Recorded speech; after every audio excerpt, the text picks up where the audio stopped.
Hi guys, welcome back to the JavaScript course. और यह हमारा जावास्क्रिप्ट का 8th सेक्शन होने वाला है।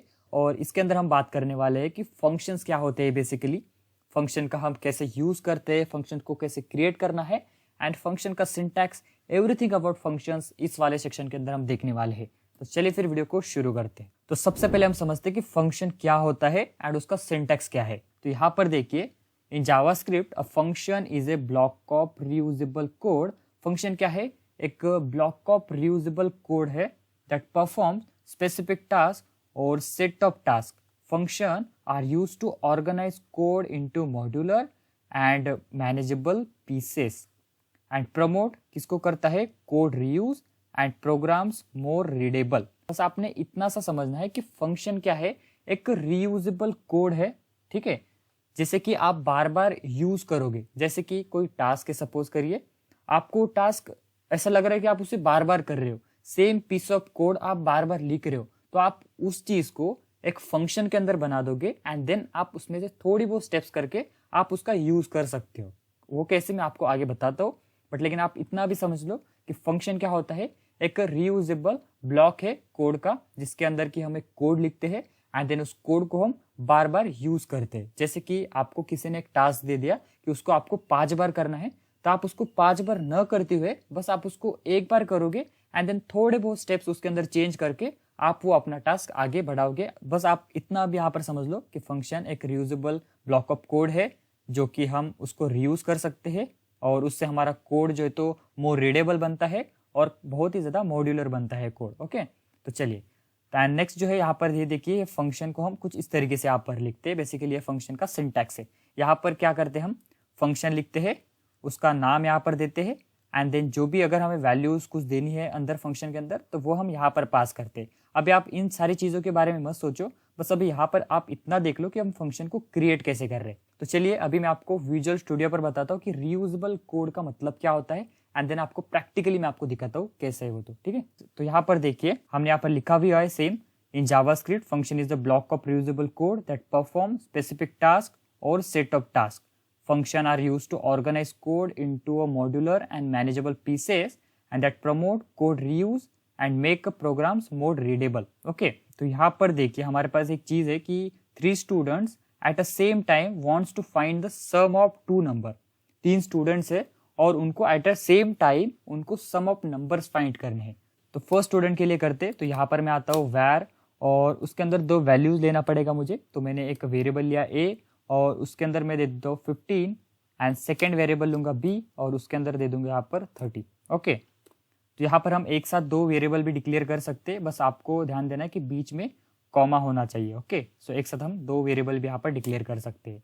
एंड उसके बाद मैं बस क्या करूँगा, यहाँ पर नीचे आऊँगा और एक सेकेंड वेरिएबल लूंगा where sum 1, जो कि होगा हमारे स्टूडेंट 1 के लिए। ठीक है, एंड इसके अंदर हम क्या कर देंगे, a प्लस बी करेंगे एंड इसको बस मैं यहाँ पर नीचे आकर प्रिंट कर देता हूँ, किसको, इस सम 1 को। तो हमारे पास क्या हो जाएगा, इसका रिजल्ट यहाँ पर आएगा इसके अंदर और है ना हमारा वो प्रिंट हो जाएगा। ठीक है, तो सेम मैं इसी को यहाँ पर कॉपी कर लेता हूँ और नीचे आकर ना यहाँ पर पेस्ट करूँगा और ये हो जाएगा हमारा सेकेंड स्टूडेंट के लिए। और बस मैं यहाँ पर उसकी वैल्यूज को चेंज करूँगा कि जो सेकेंड स्टूडेंट है उसको 30 + 45 का रिजल्ट चाहिए एंड यहाँ पर भी मुझे सेकेंड करना होगा, यहाँ पर भी सेकेंड। ठीक है, ये होगा हमारा सेकेंड स्टूडेंट के लिए। और सेम इसी तरीके से मैं थर्ड स्टूडेंट के लिए यहाँ पर करता हूँ। यहाँ पर मैं करूँगा थर्ड एंड देन यहाँ पर बस इसकी वैल्यूज को चेंज कर दूंगा, यहाँ पर करूँगा 50 और यहाँ पर करूँगा 60।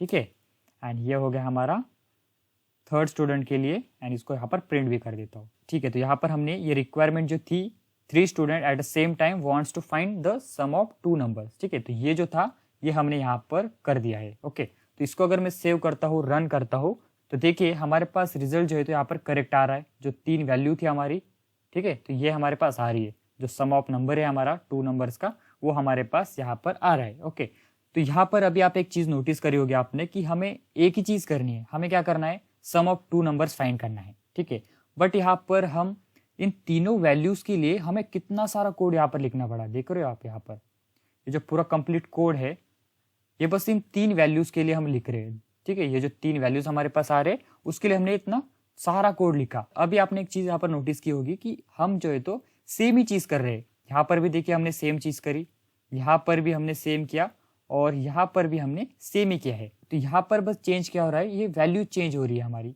ए के अंदर की वैल्यू चेंज हुई, ये बी के अंदर की वैल्यू चेंज हुई और नीचे सेकंड स्टूडेंट के लिए भी बस यहाँ पर ही वैल्यू चेंज हो रही है हमारे पास। बाकी तो सारा कोड सेम ही है, ये वाला कोड सेम है, ये वाला कोड सेम है और ये वाला कोड है, मतलब कंप्लीटली कोड सेम है, बट हम उसको बार बार ही लिख रहे हैं, राइट। तो क्यों ना हम इसको रीयूजेबल बनाया जाए, हम इसको इतनी बार ना लिखते हुए हम बस इसको एक बार लिखे और जो हमें ये आउटपुट आ रहा था ये हमें मिल जाए, ठीक है। तो उसी को हम कहते हैं फंक्शन। तो अभी हम इसको फंक्शन के अंदर कैसे बनाएंगे, तो यहाँ पर हम क्या करते हैं, let's make code reuse. Function create करने के लिए हमें सबसे पहले फंक्शन कीवर्ड लिखना है एंड उसके बाद फंक्शन का नाम देंगे। जैसे कि हमें सम ऑफ 2 नंबर फाइंड करने हैं, तो इसलिए मैं यहाँ पर फंक्शन का नाम भी दे देता हूँ सम, और इसके अंदर हम 2 वैल्यूज पास करेंगे। एक हो गया हमारी ये ए और दूसरा होगा हमारे ये बी, ओके। एंड इसके बाद करली ब्रैकेट्स के अंदर हम हमारा कोड लिखेंगे, ठीक है। तो यहाँ पर मैं नीचे आता हूँ और console.log करता हूँ, ठीक है। और इसके अंदर बस मैं क्या करूँगा, ये जो a प्लस बी है ये लिख दूंगा। अभी यहाँ पर क्या होगा, ये a प्लस बी की जो एडिशन है वो हमारे पास कंसोल के अंदर प्रिंट हो जाएगी। इसको कंसोल क्या करना, मैं इसको क्या करता हूँ यहाँ पर रिटर्न ही कर देता हूँ, ठीक है। रिटर्न मतलब क्या होगा, जहाँ से भी हम फंक्शन को कॉल करेंगे ना वहां पर ये वैल्यू रिटर्न हो जाएगी। अभी आप बिल्कुल इसके बारे में मत सोचो, हम इसके बारे इन डेप्थ जाने वाले हैं। मैं आपको एक एक चीज एकदम बताऊंगा बेसिक से, ठीक है। बस अभी आप ये समझो कि मैं इस कोड को रीयूजेबल कैसे बना रहा हूँ। ये जो हमने लिखा है ना इतना सारा, इसको बस मैं एक ही कोड के अंदर कैसे कर सकता हूँ, ठीक है। तो यहाँ पर मैंने ये सारी चीजें की, बस मुझे यहाँ पर फंक्शन को कॉल करना है एंड इसके अंदर मुझे बस वैल्यू को पास कर देना है। जैसे कि मैंने यहाँ पर वैल्यूज दे दी 10 और 15, ठीक है। एंड जैसे ही मैं इस कोड को रन करूंगा तो देखिए हमारे पास वैल्यू जो है तो आ जाएगी, ठीक है। यहाँ पर मैंने रिटर्न तो किया, बस मैंने इसको प्रिंट ही नहीं किया ना, तो बस मुझे एटलीस्ट एक बार तो भी यहाँ पर console.log लिखना पड़ेगा, ठीक है। ओके, एंड देन मैं इसको अगर सेव करता हूँ तो देखिए मेरे पास 25 आ रहा है, इसका एडिशन होकर मेरे पास आ रहा है। जो वैल्यू हमने यहाँ पर पास की वो यहाँ पर गई और यहाँ पर एडिशन हुआ और यहाँ पर हमने इस स्टेटमेंट को यूज़ किया, मतलब रिटर्न स्टेटमेंट का यूज़ किया। इसने इस कंप्लीट रिजल्ट को हमें रिटर्न कर दिया। कहाँ पर, जहाँ पे हमने फंक्शन को कॉल किया है वहाँ पर। जहाँ पर देखिए हमने फंक्शन को कॉल किया है तो यहाँ पर हमारे पास वो रिटर्न हो गया और हमने उसको सीधे ही यहाँ पर प्रिंट कर दिया। एंड देन आप यहाँ पर देख सकते हो हमारे पास हमारा रिजल्ट यहाँ पर आ रहा है जो कि है 25, ठीक है। और सेम यहाँ पर अभी देखिए ये तो हो गया फर्स्ट स्टूडेंट के लिए, ठीक है। हमने फर्स्ट स्टूडेंट के लिए प्रिंट किया और अभी होता है कि सेकंड स्टूडेंट आता है और उसको भी एडिशन करनी है। उसको चाहिए कि 30 और 40 का एडिशन मुझे चाहिए, ठीक है। तो हम क्या करेंगे, फिर वापस से फंक्शन को डिक्लेयर नहीं करेंगे, वापस से फंक्शन को डिफाइन नहीं करेंगे, हम बस नीचे आकर फंक्शन को कॉल कर देंगे, ठीक है। मैंने दोबारा से फंक्शन को कॉल किया और बस यहाँ पर वैल्यूज को चेंज कर दी। जो कि सेकेंड स्टूडेंट को जो वैल्यू चाहिए थी वो चाहिए थी 30-40 की एडिशन, ठीक है। तो उसने वहाँ पर वो नंबर दे दिए एंड जैसे हम इसको सेव करते तो देखिए हमारे पास जो रिजल्ट है वापस से आ रहा है। जो सेकेंड स्टूडेंट का भी रिजल्ट है वो हमारे पास यहाँ पर आ रहा है। देखिए यहाँ पर ये फर्स्ट वाला हो गया और ये नीचे का सेकंड वाला हो गया, ठीक है। एंड सेम इसी तरीके से थर्ड स्टूडेंट आता है, उसको चाहिए कि भाई मुझे 50 और 60 का एडिशन दे दे। तो उसने यहाँ पर नंबर एंटर किए एंड रन किया तो देखिए यहाँ पर ये भी हमारे पास आ रहा है, ये फर्स्ट, ये सेकेंड और ये थर्ड, ठीक है। इस तरीके से हमारा ये कोड अभी रीयूजेबल हो चुका है। देखिए इतना कोड लिखने की बजाय हमने बस इतना सा कोड लिखा है और बस हम उसको नीचे कॉल कर रहे हैं एंड देन हमारा काम यहाँ पर हो रहा है। तो इसी को कहते हैं कोड रीयूजेबल। आप इसे कह सकते हो कि function is a reusable block of code, ठीक है। तो अभी आपको समझ में आ गया होगा कि हम रीयूजेबल किसको कहते हैं बेसिकली, ठीक है। ओके, तो चलिए फिर चलते हैं पीपीटी के ऊपर। तो बेसिकली इस वाली वीडियो के अंदर हम ये सारी चीजें कवर करने वाले हैं, जिसके अंदर के हम देखेंगे कि फंक्शन डिक्लेरेशन क्या होता है, फंक्शन इन्वोकेशन क्या होता है, फंक्शन पैरामीटर क्या होता है, फंक्शन आर्ग्यूमेंट्स क्या होते हैं, function expression, anonymous function, return keyword क्या होता है, इमीडिएटली इन्वोक फंक्शन क्या होता है, और more we will be see in advance. Okay, तो एडवांस चीजें भी हम देखेंगे जो कि इसके नेक्स्ट पार्ट के अंदर होगी, बट इस वाली वीडियो के अंदर हम इतनी सारी चीजें ये कवर करेंगे, ठीक है। तो चलिए फिर आगे बढ़ते हैं। तो यहाँ पर देखिए सबसे पहले हम देखते हैं कि फंक्शन डिक्लेरेशन क्या होता है, मतलब फंक्शन को क्रिएट करना, उसी को हम कहते हैं डिक्लेरेशन। ओके, तो यहाँ पर देखिए फंक्शन को जब भी हम डिफाइन या फिर डिक्लेयर करते तो सबसे पहले हमें यहाँ पर फंक्शन कीवर्ड लिखना पड़ता है। जैसे कि हमने व्हाइल लूप सीखा, डू व्हाइल लूप सीखा, तो जैसे हम व्हाइल लूप को लिखते थे ना, तब हम क्या करते थे, व्हाइल कीवर्ड लिखते थे। और जैसे हमने स्विच केस देखा, तो हम जब स्विच लिखते थे तब हम उसका स्विच केस का यूज कर रहे थे, राइट। और अगर हमें कोई ईफ स्टेटमेंट यूज करना है तो हम ईफ लिखते हैं, ईफ एल्स यूज करना है तो ईफ एल्स लिखते हैं। उसी तरीके से अगर हमें फंक्शन का यूज करना है तो हमें फंक्शन कीवर्ड यहाँ पर लिखना पड़ेगा। एंड उसके बाद जो सेकंड चीज होती है वो होता है फंक्शन का नाम।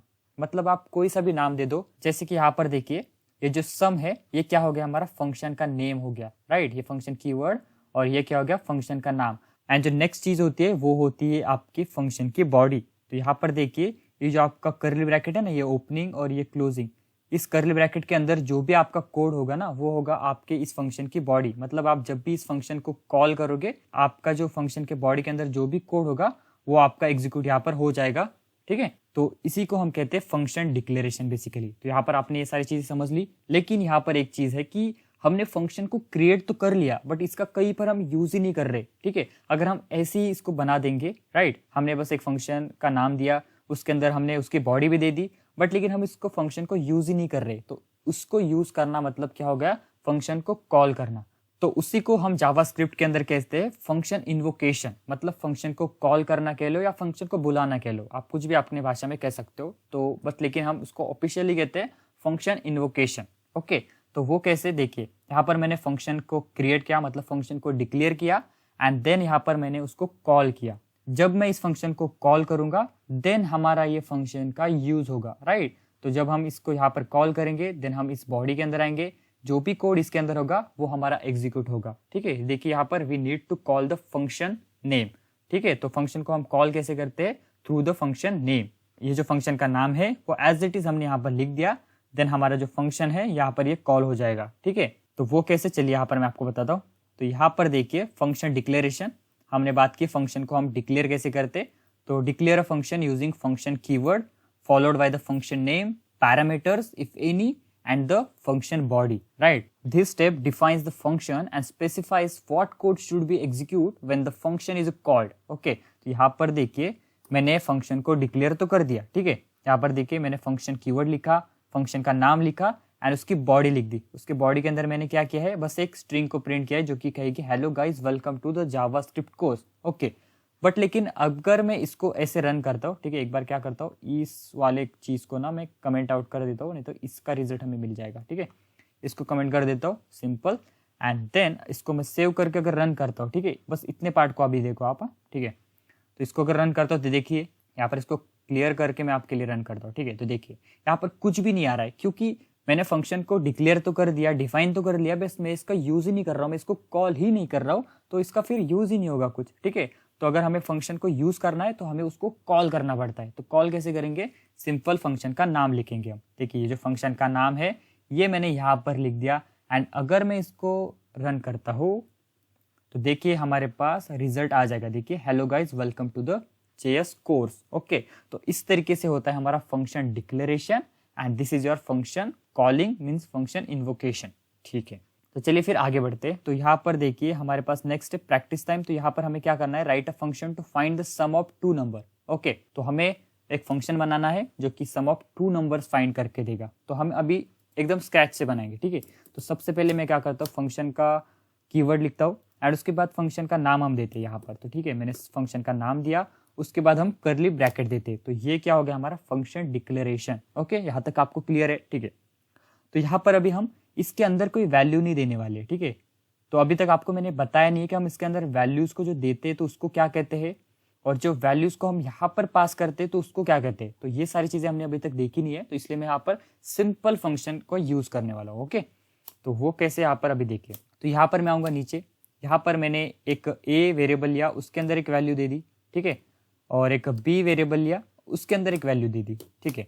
एंड इसको अभी मैं प्रिंट करना चाहता हूँ, तो यहाँ पर मैं क्या करूँगा, लॉक करके ये ए प्लस बी का जो रिजल्ट है उसको यहाँ पर मैं प्रिंट कर दूंगा, ठीक है। एंड अभी तक आपको पता चल गया कि हम फंक्शन को डिक्लेयर ऐसे करते हैं। डिक्लेयर तो कर दिया, लेकिन अगर हमें उसका यूज करना है तो मुझे फंक्शन को कॉल करना पड़ेगा। तो मैं नीचे आकर फंक्शन को बस कॉल कर देता हूँ, और यहाँ पर मैं इसको कॉल जैसे ही करता हूँ, एक बार मैं क्या करता हूँ, इन सारी चीज़ों को कमेंट कर देता हूँ, क्योंकि नहीं तो हमें इसका भी रिजल्ट यहाँ पर आएगा, ठीक है। इसको मैं सेव किया, रन किया, देखिए हमारे पास रिजल्ट जो आ रहा है वो आ रहा है 30, राइट। ये जो रिजल्ट है ना हमारे पास, ये एज इट इज हमारे पास यहाँ पर आ रहा है, ठीक है। तो अभी आप यहाँ पर देखो, कहीं ना कहीं ये जो हमारा कोड हमने लिखा, फंक्शन तो हमने लिखा, बट ये भी हमारा कोड रीयूज नहीं है। क्यों? क्योंकि अगर हमारे पास सेकंड स्टूडेंट आता है, ठीक है, अगर इस फंक्शन को कॉल करना है तो जब वो कॉल करेगा, ठीक है, इसने इस फंक्शन को कॉल किया, सेव किया, रन किया, देखिए हमारे पास सेम ही रिजल्ट आ रहा है, तो इसका कोई फायदा भी नहीं ना हमारे पास, क्योंकि सेम ही तो रिजल्ट आ रहा है सेकंड स्टूडेंट के लिए। बट अगर सेकंड स्टूडेंट यहाँ पर वैल्यू चेंज करता है, वो करता है 10 और 30 करता है, तो दोनों जगह भी हमारे पास 40-40 आ जाएगा। मतलब फर्स्ट वाले स्टूडेंट का भी तो कोई फायदा नहीं हो रहा है, यहाँ पर फर्स्ट वाले स्टूडेंट की वैल्यू चली गई, सेकंड वाले स्टूडेंट का सेटिस्फाई हो रहा है बट फर्स्ट वाला नहीं हो रहा है। तो यहाँ पर कहीं ना कहीं ये कोड भी हमारा रीयूजेबल नहीं है। तो अगर इसको रीयूजेबल करना है तो हमारे पास और फंक्शनैलिटी होती है, जो होता है हमारे पास पैरामीटर्स। हम क्या करते हैं, यहाँ पर पैरामीटर्स पास करते हैं। तो वो कैसे, चलिए देखते हैं। तो यहाँ पर अभी हमारे पास है पैरामीटर्स। देखिए ये हमारा फंक्शन का कीवर्ड। तो देखिए यहाँ पर हम फंक्शन के अंदर जहाँ पर हम डिक्लेयर करते हैं ना, तो इसके अंदर हम पैरामीटर्स पास कर सकते हैं, मतलब वैल्यूज को पास कर सकते हैं, ठीक है। एंड जो वैल्यूज होगी वो हमारे इस फंक्शन के बॉडी के अंदर हम उसको कहीं पर भी यूज कर सकते हैं। तो इसको हम कहते हैं बेसिकली पैरामीटर। तो देखिए यहाँ पर we need to add values here. तो जैसे हम यहाँ पर ये वैल्यूज ऐड करेंगे एंड देन इसका हम अंदर यूज कहीं पे भी कर सकते हैं। यहाँ पर तो बस मैंने एक पैरामीटर दिया है, बट जितनी मर्जी चाहे हम पैरामीटर्स यहाँ पर दे सकते हैं। देखिए यहाँ पर n नंबर ऑफ पैरामीटर्स हम यहाँ पर दे सकते हैं, बट हमें सेपरेट किससे करना है, कॉमा से। यहाँ पर आपको एक ध्यान देना है कि हमें एक कॉमा होना चाहिए। देखिए पैरामीटर 1 उसके बाद कॉमा, पैरामीटर 2 उसके बाद कॉमा, और आगे आप n नंबर ऑफ पैरामीटर्स ले सकते हो, ओके। एंड उसके बाद ठीक है, हमने पैरामीटर तो ले लिए, तो वैल्यूज जो हम पास करते हैं उसको हम कहते हैं बेसिकली आर्ग्यूमेंट। जो हम नीचे से जो फंक्शन को जब हम कॉल करते हैं ना, एंड देन यहाँ पर जो हम लिखते हैं तो उसको हम कहते हैं आर्गुमेंट्स। एंड जो हम फंक्शन डिक्लेरेशन के टाइम पे जो वैल्यूज देते हैं, जो वेरिएबल्स देते हैं, उसको हम कहते हैं पैरामीटर, ओके। तो यहाँ पर देखिए मैंने आर्ग्यूमेंट लिया, तो ये क्या है, देखिए फंक्शन को हमें तो कॉल करना पड़ेगा फंक्शन को, एंड उसके साथ में हमें यहाँ पर आर्ग्यूमेंट्स पास करने पड़ेंगे, जो जाएंगे यहाँ पर। देखिए ये आर्ग्यूमेंट 1 जो है ये यहाँ पर जाएगा, और हमने सेकंड आर्गुमेंट तो दिया ही नहीं है, तो हमें अगर सेकंड पैरामीटर लिया है तो हमें सेकंड आर्गुमेंट भी यहाँ पर देना पड़ेगा, ठीक है। ये क्या हो जाएगा, इसके लिए हो जाएगा, ये होगा इसके लिए, ठीक है, इस तरीके से। तो चलिए अभी हम इसको प्रोग्रामेटिकली देखते हैं, ठीक है। A function parameter is a variable that is listed as a part of function declaration. It act as a placeholder for a value that will be provided when the function is called. Parameter allow you to pass information into a function, making it more versatile and reusable. ठीक है, तो ये कैसे अभी आपको मैं बताता हूँ, ओके। तो यहाँ पर देखिए सिंटैक्स है इसका, जिसके अंदर क्या फंक्शन है और फंक्शन का नेम है, उसके अंदर हम पैरामीटर दे सकते हो और जितनी मर्जी चाहे हम पैरामीटर यहाँ पर दे सकते हैं। और नेक्स्ट जो है हमारे पास फंक्शन आर्ग्यूमेंट्स, ओके। तो देखिए a function arguments is a value that you provide when you call a function argument are passed into a function to fill the parameters defined in the function declaration. Okay, तो इस चीज को अभी मैं आपको practically बताता हूँ। और सेम यहाँ पर जब हमने ये जो बनाया था ना सम ऑफ 2 नंबर का कोड, तो इसी को अभी हम पैरामीटर्स और आर्गुमेंट्स का यूज करेंगे। तो सिंपल मैं क्या करूंगा, इसको यहाँ से रिमूव कर दूंगा और बस यहाँ पर दे दूंगा a, b। ये क्या हो गया, हमारे पैरामीटर्स हो गए, ओके। एंड नीचे आकर ना मैं यहाँ पर क्या करूंगा, इसको सिंपल से मैंने प्रिंट किया है और यहाँ पर बस मैं वैल्यूज को पास करूंगा। मतलब क्या करूंगा, यहाँ पर आर्ग्यूमेंट्स दूंगा। नीचे जो हम फंक्शन कॉलिंग के टाइम जो वैल्यूज देते हैं तो उसको हम कहते हैं आर्ग्यूमेंट्स, एंड जब फंक्शन डिक्लेरेशन के टाइम पे जो हम वेरिएबल्स या फिर जो वैल्यूज कहेंगे तो उसे हम कहते हैं पैरामीटर्स, ओके। आप उसको उल्टा सीधा मत कर देना, यहाँ पर पैरामीटर्स हो जाएगा, यहाँ पर आर्ग्यूमेंट्स हो जाएगा, ऐसा नहीं होना चाहिए। यहाँ पर है हमारे आर्ग्यूमेंट्स, यहाँ पर है हमारे पास पैरामीटर्स, ओके, सिंपल है। एंड इसको अगर मैं सेव करता हूँ, रन करता हूँ, देखिए हमारे पास रिजल्ट आ रहा है। और अगर मैं यहाँ पर सेकेंड फंक्शन को कॉल करूँ सेकेंड टाइम एंड देन यहाँ पर वैल्यूज को चेंज कर दूँ, तो देखिए हमारे पास इसका भी रिजल्ट आ जाएगा। और जितनी मर्जी चाहे मैं यहाँ पर नीचे फंक्शन को कॉल यहाँ पर कर सकता हूँ, ठीक है। बस मुझे क्या करना है, वैल्यूज को चेंज करना है। तो देखिए जैसे मैं वैल्यूज को चेंज कर रहा हूँ देन हमारे पास रिजल्ट यहाँ पर आ रहा है। तो इस तरीके से बेसिकली हमारे पास पैरामीटर्स और आर्ग्यूमेंट्स का यूज होता है। तो इस तरीके से हमारा फंक्शन जो है तो प्रॉपरली बनता है, ठीक है। एंड नेक्स्ट जो चीज है वो हम देखते हैं अभी। Now let's do some practice. तो अभी हमें पता तो चलेगा ना हमने क्या क्या सीखा है, मतलब। तो देखिए यहाँ पर हमारे पास सबसे पहले क्या है कि write JavaScript program that defines a function called greet. हमें एक ग्रीट नाम का फंक्शन बनाना है जो कि वेलकम करेगा individual to the secure minds JavaScript course. हमारे जावास्क्रिप्ट का जो कोर्स है, जो भी हमारा कोई भी स्टूडेंट आएगा उसको वो वेलकम करेगा, मतलब बोलेगा welcome to the JavaScript course. And the function should take a name parameter. जो हमारा फंक्शन होगा वो बस सिंगल पैरामीटर एक्सेप्ट करेगा, okay. And output the message hello name. जो नेम आएगा यूजर का, जो पैरामीटर होगा, वो हम एज यहाँ पर वेरिएबल पास कर देंगे एज अ वैल्यू, मतलब साथ में ही वो नेम प्रिंट हो जाएगा हमारी इस हेलो स्ट्रिंग के साथ, ओके। हमें इतना जो है ये प्रिंट करना है, क्या करना है, हेलो और नेम और welcome to JS course.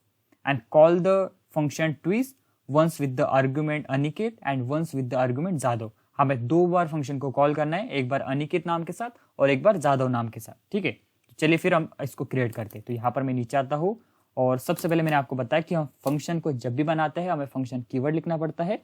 And जो हमारे सेकंड रिक्वायरमेंट क्या थी, ग्रीट, हमें फंक्शन का नाम देना है, ठीक है। तो यहाँ पर मैंने ग्रीट लिख दिया। इसके अंदर हमें क्या करना है, नेम नाम से एक पैरामीटर पास कर देना है, ओके। सिंपल इतना हो गया। एंड यहाँ पर हमें क्या करना है, लॉग के अंदर बस ये वाली जो चीज़ है ना, इसको मुझे यहाँ पर प्रिंट करना है। तो यहाँ से मैं कॉपी कर लेता हूँ, यहाँ पर पेस्ट कर देता हूँ, ठीक है। तो यहाँ पर देखिए मैंने आपको जैसे बताया कि हम हेलो और नेम, तो अभी मुझे यहाँ पर थोड़ी चीज़ें चेंज करनी पड़ेगी। मुझे क्या करना है, यहाँ पर एक और बार डबल कोट देना है, प्लस करना है। एंड यहाँ पर अगेन मुझे प्लस करके डबल कोट दे देने, ठीक है, ओके। तो यहाँ पर देखिए हम स्ट्रिंग के साथ वेरिएबल प्रिंट कर रहे हैं। ये क्या है, हमारा एक्चुअल वेरिएबल है, जो कि कहाँ से आएगी, इसके अंदर वैल्यू यहाँ से।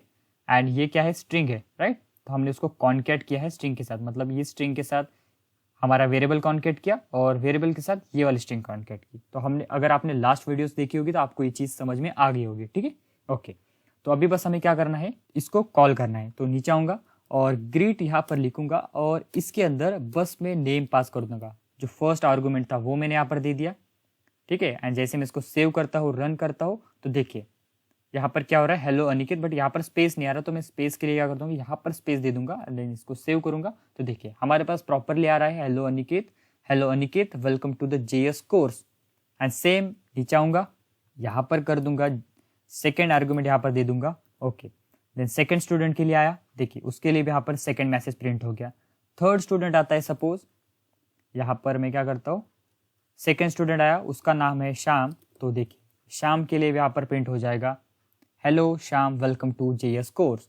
तो इस तरीके से हम फंक्शन को बेसिकली क्रिएट करते with the argument and with the parameters, okay. तो यहाँ पर देखिए ये होता है हमारा function declaration, and this is our function parameters, and this is your function calling, and this is your arguments, okay. तो इतनी सारी चीजें आपको समझ में आ गई, ठीक है। तो चलिए फिर आगे बढ़ते हैं।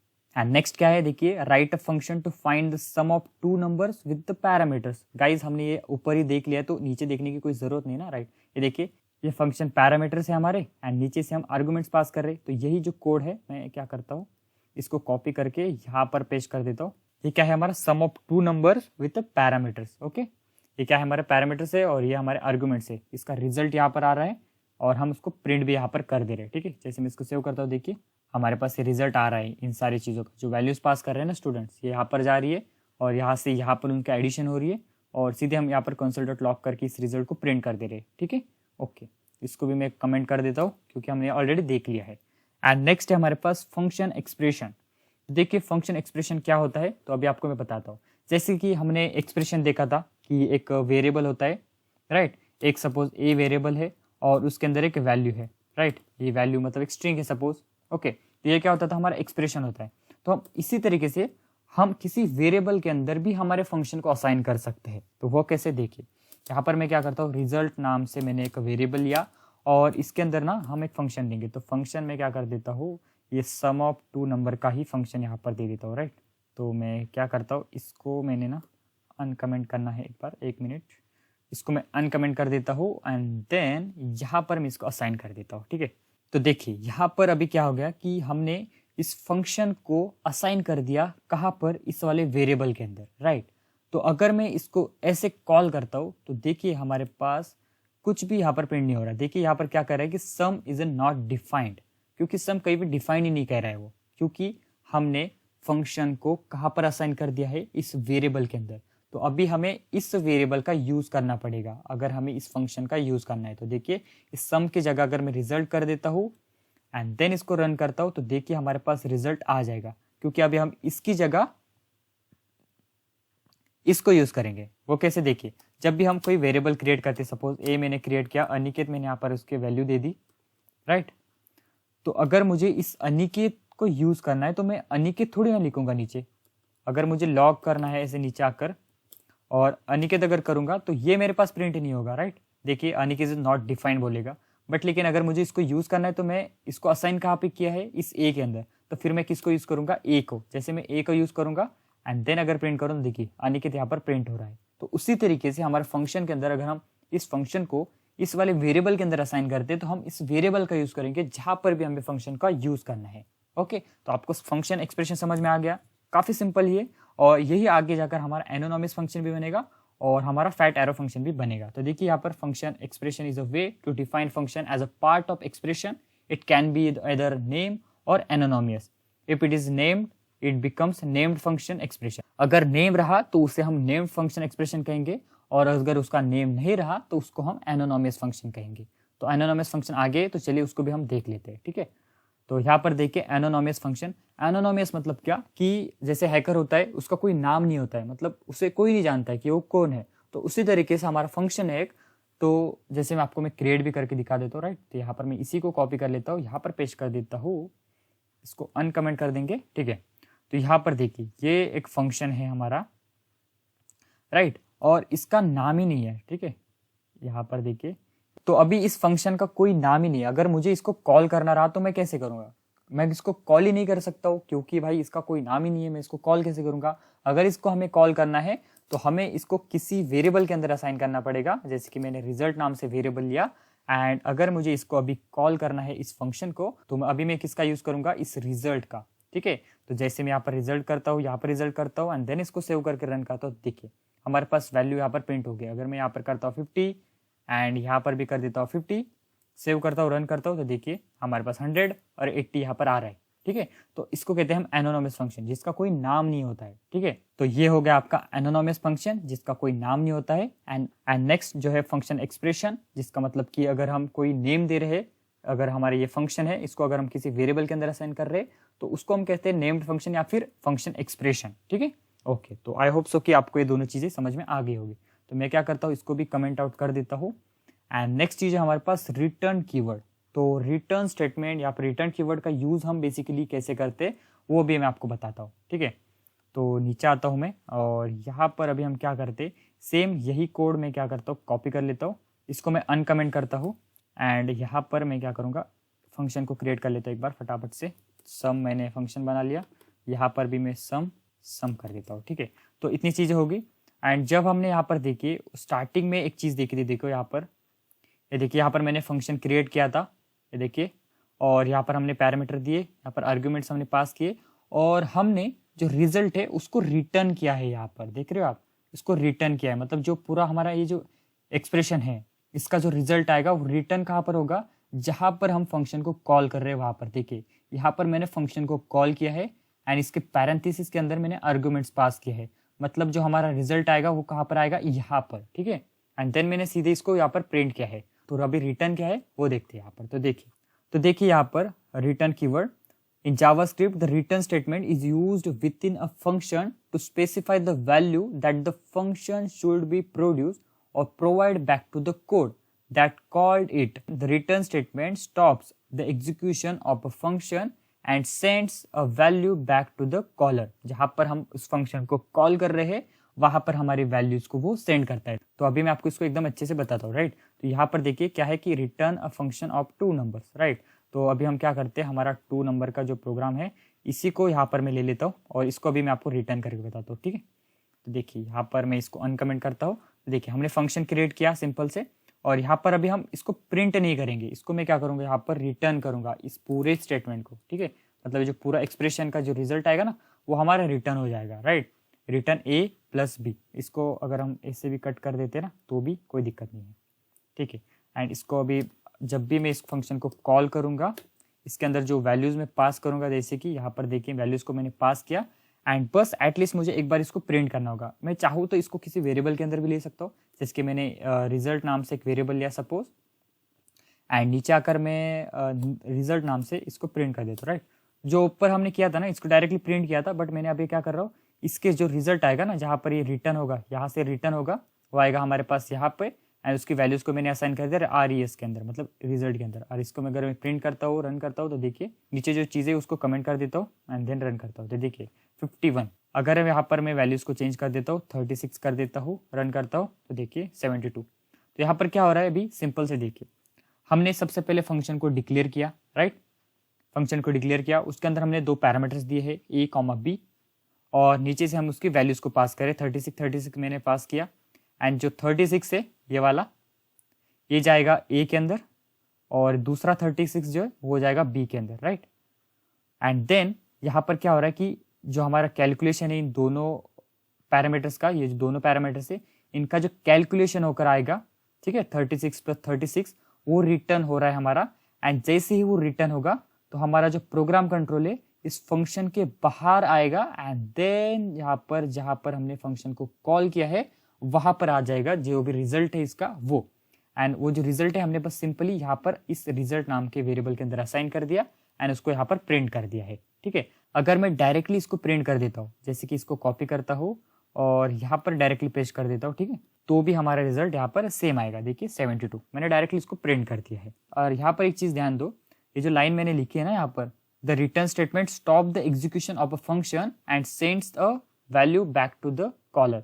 जब हमारा रिटर्न स्टेटमेंट एग्जीक्यूट होगा तब वो वहां पर प्रोग्राम, मतलब अंदर का जो भी कोड है उसको एग्जीक्यूट नहीं करेगा। मतलब कैसे, मैं कहना क्या चाहता हूँ, देखिए यहाँ पर console.log this is after function, ठीक है, कुछ भी मैंने यहाँ पर दे दिया सपोज। इसको अगर मैं सेव करता हूँ, रन करता हूँ, तो देखिए हमारी जो ये लाइन है ना ये प्रिंट ही नहीं हो रही है, क्योंकि जब हमारा रिटर्न स्टेटमेंट एग्जीक्यूट होता है उसके नीचे जो भी चीज होगी वहां पर हमारा ये फंक्शन, ये जो हमारा प्रोग्राम कंट्रोल है ना, वो उसको देखेगा ही नहीं, इसको देखेगा ही नहीं ये फंक्शन हमारा, ठीक है। सीधे ही ये स्टेटमेंट एग्जीक्यूट हुई, हमारा प्रोग्राम कंट्रोल सीधे बाहर आ गया इस फंक्शन के, और कहां पर आ गया, जहां पर हमने फंक्शन को कॉल किया है वहां पर, ठीक है। और यहाँ पर आप देख रहे होगे कि ये देखिए ये थोड़ा सा ऊपर जो है ना एक कलरफुल है, और नीचे देखिए ये थोड़ा फिक्कट हो गया, मतलब फीका फीका सा हो गया। और अगर मैं इसी लाइन को नीचे अगर कर देता हूँ, देखिए यहाँ पर, तो देखिए अभी क्या होगा, हमारी ये लाइन एग्जीक्यूट हो गई, ओके, देखिए ये लाइन एग्जीक्यूट हो गया हमारी, और उसके बाद हमारा स्टेटमेंट रिटर्न होकर हमारे पास जो रिटर्न हुई हुई वैल्यू है वो यहाँ पर आ गई। तो इस तरीके से ये रिटर्न स्टेटमेंट बेसिकली काम करता है। आई होप सो कि आपको ये अच्छे से समझ में आ गया होगा, ठीक है। तो चलिए फिर नेक्स्ट चीज देखते। तो नेक्स्ट है हमारे पास immediately invoke function expression. Immediately invoke मतलब क्या है कि इमीडिएटली, तुरंत कोई भी चीज को इन्वोक करना या फिर उसको कॉल करना, तो उसको हम कहते हैं इमीडिएटली। तो देखिए यहाँ पर immediately invoke function expression in JavaScript function that is defined the executed immediately after it's creation. जैसे ही हम फंक्शन को क्रिएट करते उसके बाद हम उसको इमीडिएटली एग्जीक्यूट करते, उसको इन्वोक करते हैं। It is the way to create a self contained a block of code that doesn't interface with the surrounded code and executes immediately, ठीक है। तो अभी मैं आपको इसको बताता हूँ कैसे। तो यहाँ पर देखिए हम क्या करेंगे, सिंपल से एक फंक्शन यहाँ पर मैं क्रिएट करता हूँ। तो मैं क्या करता हूँ, इसी को यहाँ पर ले लेता हूँ, राइट, इसको यहाँ पर पेस्ट करता हूँ, यहाँ पर इसको अनकमेंट करते हैं, एंड यहाँ पर देखिए। तो बस आपको क्या करना है, जो भी आपने फंक्शन क्रिएट किया है, ठीक है, जहां पर भी आपने फंक्शन को क्रिएट किया है, डिक्लेयर किया है, तो बस आपको उस चीज को क्या करना है, यहाँ पर पैरेंथेसिस के अंदर रैप कर देना है। तो जैसे कि देखिए यहाँ पर हमने फंक्शन को डिक्लेयर किया है, तो इसको मैं पैरेंथेसिस के अंदर रैप कर दूंगा। तो यहाँ पर मैंने किया क्लोजिंग और यहाँ पर किया ओपनिंग पैरेंथेसिस, ठीक है। ये होने के बाद बस आपने इसको कट कर देना है, इसको कट कर देना है, ठीक है, इसको मैं कट कर देता हूँ, एंड ये जो फंक्शन का नाम है इसको भी मैं यहाँ पर कट कर देता हूँ, राइट। तो ये बेसिकली आपका होगा इमीडिएटली इन्वोक्ड फंक्शन, राइट। इसको अगर मैं सेव करता हूँ, रन करता हूँ, तो देखिए हमारे पास 100 आ रहा है, जो कि इसका रिजल्ट है, राइट। ये हमने यहाँ पर पैरामीटर पास किए यहाँ पर, और ये रिजल्ट हमारे पास आ रहा है। अगर हमें कोई इमीडिएटली इन्वोक फंक्शन बनाना है, उसको हम क्या करते हैं, राउंड ब्रेसेस के अंदर रैप करते हैं, एंड देन नीचे जो भी वैल्यूज हमें देनी है उसको भी हम राउंड ब्रेसेस के अंदर जो वैल्यूज, मतलब जो आर्गुमेंट्स देने हैं वो यहाँ पर देते हैं, ठीक है। तो इस तरीके से हम बना सकते हैं हमारा इमीडिएटली इन्वोक फंक्शन, जो कि जैसे ही हमारा फंक्शन क्रिएट हो रहा है उसके बाद ही हम उसको तुरंत कॉल कर दे रहे हैं, राइट, ठीक है। तो आई होप सो कि आपको ये भी समझ में आ गया होगा। तो इसको भी मैं कमेंट कर देता हूँ। एंड नेक्स्ट जो चीज है हमारे पास वो है हमारे इंटरव्यू क्वेश्चंस। तो देखिए सबसे पहले क्या है, कैलकुलेटर फंक्शन। तो यहाँ पर हमें क्या करना है, right A JavaScript function calculator that takes 2 numbers and operator as a parameters and returns the result of the operation. The function should be support addition, subtraction, multiplication and division. हमें एक calculator function बनाना है, okay, जो कि addition भी करे, subtraction भी करे एंड मल्टीप्लिकेशन भी करे एंड डिवीजन भी करे। तो यहाँ पर देखिए, इसके लिए मैं क्या करूँगा, सबसे पहले हम एक फंक्शन क्रिएट करते हैं, ठीक है। एंड ये जो फंक्शन का नाम हम कैलकुलेटर दे देते, ओके, यहाँ पर open close and then curly brackets, ठीक है। तो यहाँ पर सबसे पहले देखिए हमें क्या करना है, टेक्स्ट 2 नंबर, राइट, हमें 2 नंबर्स लेने हैं एंड एक ऑपरेटर लेना है, मतलब हमें 3 पैरामीटर्स यहाँ पर लेने हैं, ठीक है। एंड उसके बाद हमें क्या करना है, इसका रिजल्ट रिटर्न करना है। तो ये हम आगे देखेंगे, लेकिन सबसे पहले हम ये कर लेते हैं, ठीक है। 2 नंबर्स हमें यहाँ पर लेने हैं, तो मैं क्या करूँगा, यहाँ पर num1 लूँगा, कॉमा num2 लूँगा एंड उसके बाद हमें लेना है ऑपरेटर, ठीक है। ऑपरेटर के लिए मैं यहाँ पर एक ऑपरेटर पैरामीटर ले लेता हूँ। तो यहाँ पर देखिए, अगर कोई यूज़र ऑपरेटर के अंदर कोई प्लस ऑपरेटर एंटर करता है तो फिर इन दोनों का एडिशन हो जाना चाहिए। इफ़ अगर कोई मल्टीप्लिकेशन एंटर करता है तो फिर मल्टीप्लिकेशन होना चाहिए, एंड अगर कोई डिवीजन एंटर करता है, मतलब डिवीजन का साइन, देन डिवीजन यहाँ पर होना चाहिए। तो इसके लिए हम क्या करते हैं, हम इफ स्टेटमेंट का भी यहाँ पर यूज़ कर सकते हैं, जैसे कि इफ करेंगे एंड अगर जो हमारा ऑपरेटर है वो ट्रिपल इक्वल्स टू अगर हमारा प्लस होता है एंड देन हम आगे के ऑपरेशन करेंगे। बट इसकी जगह हम स्विच केस का यूज़ करेंगे। हम ऐसे भी कर सकते हैं बट लेकिन हमें काफ़ी बड़ा कोड लिखना पड़ेगा इसके लिए।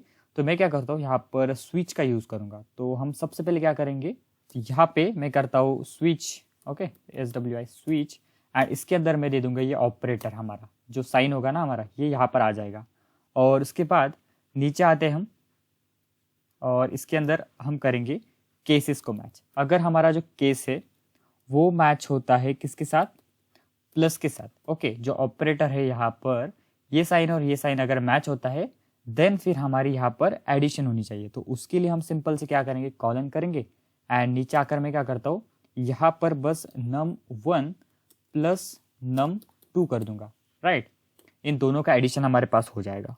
तो अभी एडिशन तो हो गया, बट लेकिन ये हमें प्रिंट भी तो करना पड़ेगा ना। यहाँ पर मैं डायरेक्टली इसको प्रिंट कर सकता हूँ, बट हम क्या करेंगे, इसको रिटर्न करेंगे, ठीक है।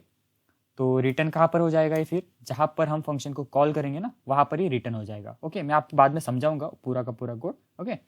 तो यहाँ पर रिटर्न करने के बाद मुझे ब्रेक करने की कोई ज़रूरत नहीं है, क्योंकि मैंने आपको बताया है कि जब ये रिटर्न स्टेटमेंट एग्जीक्यूट होता है तो नीचे का जो भी कोड होता है हमारा, वो हमारा रीड नहीं होता है, राइट। जैसे ही रिटर्न हुआ तो ये जहाँ पर हमने फंक्शन को कॉल किया है ना, तो वहाँ पर हमारा ऑपरेटर, मतलब जो हमारा ये रिजल्ट है वहाँ पर चल जाता है, ठीक है। तो हमें ब्रेक लिखने की यहाँ पर फिर कोई नीड नहीं है, बट लेकिन फिर भी मैं यहाँ पर इसको रहने देता हूँ, ओके। एंड उसके बाद हमारा नेक्स्ट केस करेंगे। तो यहाँ पर मैं लिखूँगा केस, और उसके अंदर हम हमारा नेक्स्ट ऑपरेटर देंगे जो कि होगा हमारा मल्टीप्लिकेशन का, ठीक है। इसके बाद हम लिखेंगे यहाँ पर रिटर्न अगेन, एंड रिटर्न कर देंगे num1 माइनस num2, ठीक है, ओके। एंड नीचे अभी मैं ब्रेक नहीं करता हूँ, ठीक है। एक बार मैंने बस आपको यहाँ पर समझाने के लिए लिखा हुआ है, ठीक है। तो यहाँ पर अभी हम केस 3 भी कर देते हैं, ठीक है, CASC केस, एंड इसके अंदर मुझे क्या करना है, डिवीजन का साइन देना है, ठीक है, ओके। एंड यहाँ पर हम इसको भी रिटर्न कर देंगे num1 divide by num2, done, okay. तो यहाँ पर हमारी ये चीज़ होगी। तो अभी जैसे ही हमारा ये ऑपरेटर मैच होगा इनमें से किसी भी केस के साथ, तो वो पर्टिकुलर ऑपरेशन हमारा हो जाएगा, ठीक है। एंड यहाँ पर हम एक क्या करेंगे, डिफ़ॉल्ट केस भी लिख देते। तो यहाँ पर मैं क्या करता हूँ, नीचे आता हूँ एंड यहाँ पर ना हम एक डिफ़ॉल्ट केस लिखेंगे। अब इफ़ अगर कोई यूज़र कुछ भी एंटर नहीं करता है, कोई दूसरा मतलब ऑपरेटर के अलावा कोई चीज़ एंटर कर देता है, तो उसको भी तो एक मैसेज देना चाहिए ना हमने। तो यहाँ पर डिफ़ॉल्ट के अंदर हम क्या करेंगे, सिंपल से एक रिटर्न कर देंगे एक स्टेटमेंट। यहाँ पर मैं क्या करूँगा, नो ऑपरेटर फाउंड, ओके। मैं कुछ में मतलब आपकी मर्जी से आप यहाँ पर कुछ भी दे सकते हो, ठीक है। तो मैं इसमें बस यहाँ पर एक नो ऑपरेटर फाउंड दे दिया, या फिर इनवैलिड, या फिर कुछ भी डाल दो आप अपनी मर्जी से, ठीक है, ओके। तो ये चीज़ हमारी हो चुकी है, हमारे स्विच बन चुका है। जैसे यहाँ पर कोई ऑपरेटर इस स्विच के अंदर, इस केस के अंदर अगर जो भी ऑपरेटर मैच होगा इनमें से, तो वो पर्टिकुलर ऑपरेशन हमारे यहाँ पर होगा, ठीक है। तो अभी मुझे बस इस फंक्शन को कॉल करना है। तो मैंने आपको बताया कि फंक्शन कॉलिंग हम कैसे करते हैं, फंक्शन का नाम लिखते हैं एंड इसके अंदर हमें क्या करना है, अभी 3 चीज़ देनी है। क्या करना है, एक num1 देना है, num2 देना है और ऑपरेटर देना है, मतलब कौन सा ऑपरेशन उन नंबर्स के साथ होना चाहिए। तो मैं यहाँ पर करता हूँ 15,15, मैंने 2 नंबर दे दिए। उसके बाद मैं यहाँ पर एक ऑपरेटर देता हूँ जो कि होगा प्लस, राइट। तो ये प्लस ऑपरेटर यहाँ पर मैंने सेंड कर दिया है। मैं इसको क्या करता हूँ, यहाँ पर डबल कोट्स के अंदर देता हूँ, राइट। ओके, एंड जैसे ही मैं इसको रन करूँगा, ठीक है, रन करूँगा तो कोई प्रिंट ही नहीं होगा, क्योंकि देखिए यहाँ पर मैं एक बार आपको रन करके दिखा देता हूँ, ठीक है। यहाँ पर देखिए कुछ प्रिंट ही नहीं हो रहा है, क्योंकि मैंने इसको कहीं पे प्रिंट ही नहीं किया है, राइट। तो अभी मुझे इसको प्रिंट करना पड़ेगा। तो जैसे ही ये स्टेटमेंट रिटर्न होगी, आपको पता है कि जहाँ पर हम फंक्शन को कॉल करते हैं वहाँ पर वो रिटर्न करता है, मतलब ये जो रिजल्ट आएगा वो कहाँ पर आएगा, फिर यहाँ पर आएगा। तो अभी मैं इसको डायरेक्टली प्रिंट कर सकता हूँ यहाँ पर, या फिर मैं इसको किसी वेरिएबल के अंदर ले सकता हूँ। जैसे कि अगर मैं लेता हूँ इसको रिजल्ट RES वेरिएबल के अंदर, एंड नीचे आकर अगर मैं इसको प्रिंट करता हूँ तो भी चलेगा, या फिर आप डायरेक्टली उसको प्रिंट करो, आपकी मर्जी है, आप कोई सा भी मेथड इसके अंदर यूज कर सकते हो, ठीक है। तो अगर मैं इसको रन करता हूँ तो यहाँ पर देखिए 30 हमारे पास एग्जैक्टली रिजल्ट आ रहा है, जो कि है num1 प्लस num2 का, राइट। तो ये कैसे हो रहा है अभी मैं आपको एक बार बता देता हूँ, ठीक है। तो यहाँ पर देखिए ये जो हमारा 15 है ये कहाँ पर जाएगा, यहाँ पर, राइट। एंड जो जो सेकेंड आर्गुमेंट है हमारा वो कहाँ पर जाएगा, यहाँ पर। एंड ये जो प्लस है ये कहाँ पर जाएगा, यहाँ पर, ठीक है। एंड स्विच के अंदर आपको पता है मैंने स्विच के ऊपर टोटल एक वीडियो बनाया हुआ है, तो आपने अगर देखा होगा तो आपको ये टोटली इजीली समझ में आ रहा होगा। तो यहाँ पर ये मैच होगा स्विच के अंदर। तो अभी यहाँ पर क्या है, प्लस साइन है, ठीक है।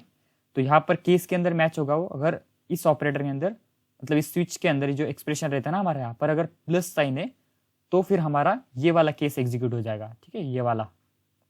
ओके, एंड यहाँ पर क्या हो रहा है, फिर रिटर्न हो रही है हमारी स्टेटमेंट, सिंपल से रिटर्न कीवर्ड लिखा, और num1 प्लस num2, मतलब ये जो हमारा num1 है num2 है, इन दोनों का एडिशन हुआ और सीधे ही वो यहाँ से रिटर्न हुआ। रिटर्न होने के बाद वो सीधे कहाँ पर जाता है, फिर डायरेक्टली जहाँ पर हम फंक्शन को कॉल करते हैं ना वहाँ पर जाता है। एंड मैंने फिर क्या किया, यहाँ पर वो रिजल्ट आया, मैंने उसको RES नाम के वेरिएबल के अंदर लिया एंड console.log करके मेरे पास RES को प्रिंट कर दिया। एंड जो मैंने ब्रेक लिखा है इसका कोई यूज ही नहीं है बेसिकली, ठीक है।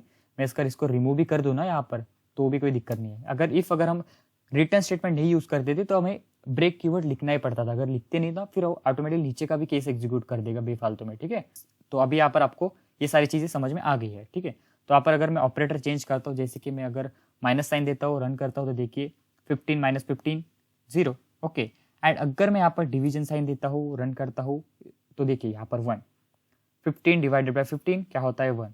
और इफ अगर मैं यहाँ पर कर देता हूँ 0 और इसको अगर रन करूँ तो देखिए यहाँ पर क्या आ रहा है, इन्फिनिटी आ रहा है। तो ये तो बिल्कुल भी सही नहीं है, तो आपको इसको भी तो सॉल्व करना पड़ेगा ना। तो इसके लिए हम क्या करेंगे, देखिए यहाँ पर, तो यहाँ पे जैसे ही आएगा तो यहाँ पर हम क्या करेंगे, इफ अगर हमारा num2 अगर ट्रिपल इक्वल्स टू 0 अगर रहता है तो हम क्या करेंगे, नीचे आएंगे और यहाँ पर बस एक स्टेटमेंट को रिटर्न कर देंगे, राइट। मैं क्या करूँगा, यहाँ पर रिटर्न करूँगा, और अब मैं रिटर्न क्या करूँगा, मैं यहाँ पर कर देता हूँ कि 0, मैं कुछ भी डाल देता हूँ, 0 इज़ नॉट अलाउड सपोज, ठीक है। आप अपनी मर्जी से कुछ भी दो, यहाँ पर मुझे बस बोलना है कि अगर हम 0 को डिवाइड करते हैं, ठीक है, तो वो इन्फिनिटी के अलावा बस हमें ये शो कर दे, ठीक है।